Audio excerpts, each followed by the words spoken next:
at 19, when I'm reading Marx Aurelius in my college apartment, I'm not lit up by the passages about, the common good. I'm like, oh yeah, you gotta wake up early. At this point in your journey, how had you personally implemented Stoic philosophy into your day, into your process, in the lead up to the obstacles the way? Well, I certainly thought I was applying it. My wife would probably have disagreed.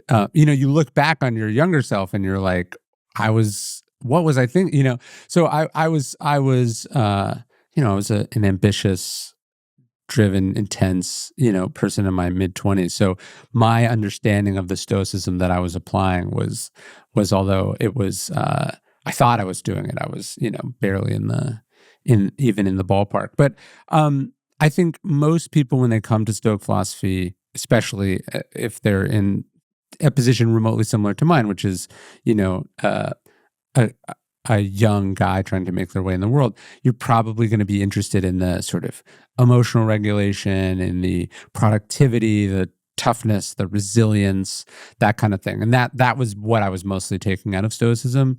It as a sort of an ethical-based philosophy designed around virtue and public service, was obviously not the most salient parts of the package. That's something I think that developed over time, not just in the philosophy itself, but I think it sort of slowly, steadily dawns on you. And do you think that is age maturation experience? Do you think that is going through the process of studying and writing, collecting these stories and writing it? Like what has helped with that? I think it's all of that, and I also think there's kind of a hierarchy of needs. It's like, hey, when you get some of the basic stuff right, and then you're even in a position where your decisions matter or have impact, then you're like, oh, wait, let me think about these other components too.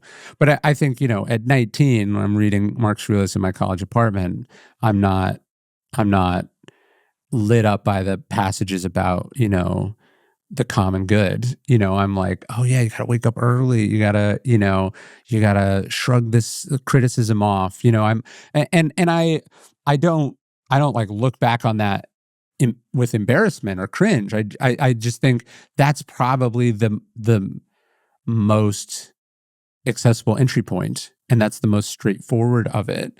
And so I understand this even now. It's like, look, am I going to make a YouTube video about, Stoicism and, its strong social justice components? I am, because that's interesting to me.